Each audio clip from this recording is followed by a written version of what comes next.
Look guys, daming bunga ng mangga guys. Oh, grabe. Talagang abot kamay talaga. Hawak ko ang bit. Oh, abot kamay guys. Ang daming bunga ng mangga. Ito ano na to. Kuha tayo mamaya guys ng mangga. Oh. Maano na to siya guys. Ayun oh. Kuha tayo ng mangga guys. Mangga gamit. Grabe guys, oh, only in the Philippines guys. Nandito ako sa Pilipinas, ang daming mangga. Grabe talaga ang mangga nila guys. Tapos may tambis pa guys. Ayun oh, ang daming tambis na guys oh. Oh, anda maliit pa guys. Tingin tayo ng tambis guys ha. Ayun oh, red na tambis guys. Ayun. Ang daming tambis. Paano to makuha? Kuha tayo guys. Pero hindi ko alam kung paano. Sige tayo. Tabi po. Ito kunin natin guys. Kuha tayo ng maliit na tambis. Ay hindi naman to hindi ko naman maabot guys. Hindi ko maabot.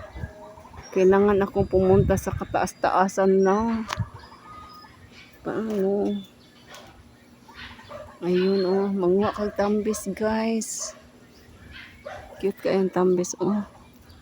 Ay ito isa guys, oh, manguha ta guys. Kaya tayo ng isa lang guys. Try natin. Ayan. Tambis. Kuha pa tayo guys. Ayun ako. Ang dami talaga ng mangga guys oh. Daming bunga ng mangga dito. Yun pa guys oh. At saka yung mga alaga ng aking brother-in-law. Ayun oh. Ang daming alaga ng brother-in-law ko dito guys, mga manok. Oh, ayan oh. Sinong gustong bumili ng mga manok guys? Ang dami niyang alaga dito sa Pilipinas guys. Ayun oh. Ito pa guys oh. Alaga to ng aking brother-in-law. Pakita ko kayo guys ha. Meron pa siya, marami pa siya alaga. Ayun oh, mga mangga guys oh. Ayun, mangga.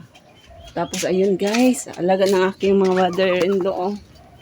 May turkey. Ayun, may goat.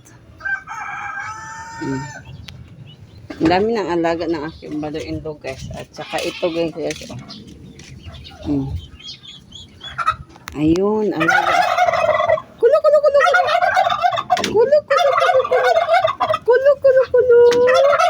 Ito guys, oh, alaga ng aking brother-in-law. Ang dami ng alaga guys. Ayun oh, grabe oh. So, taba-taba niya. Ayun din oh. Oh, ayun, ang daming taba. Tapos andito pa guys oh.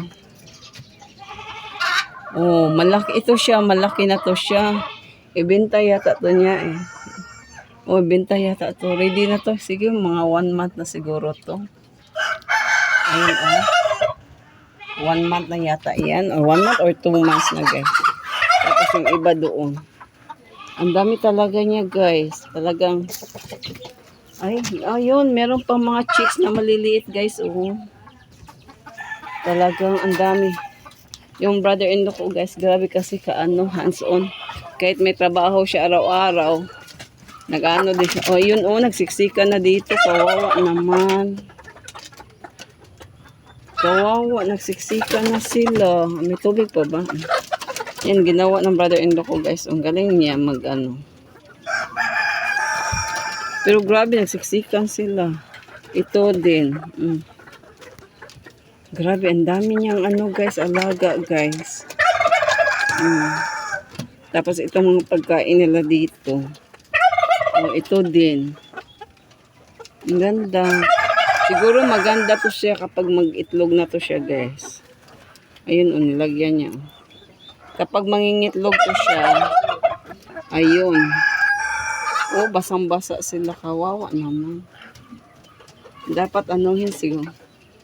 Sana dalawa-dalawa ang ginawa ko ng brother-in-law ko. Ang dami talaga niya guys.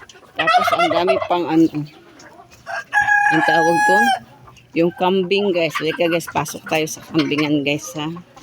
Ito ang aming ano dito sa Pilipinas guys. Kasi sa wakas nakauwi si Inday ng Pinas.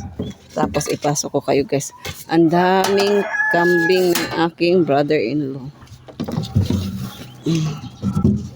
Ayun sila guys. Oh. Hindi ko guys ha. Just hold on.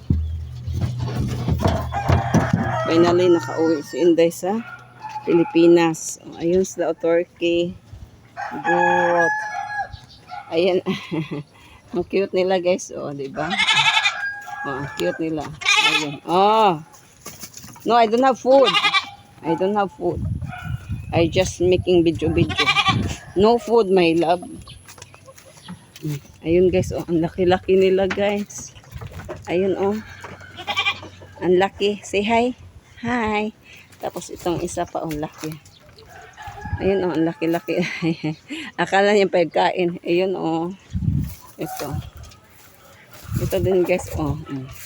Mga maldita daw to, sabi ng kapatid ko. Ayun oh. Tumitingin oh. Ito ang alaga ng aking brother-in-law. Ang laki-laki. Ayan guys. Ayan guys.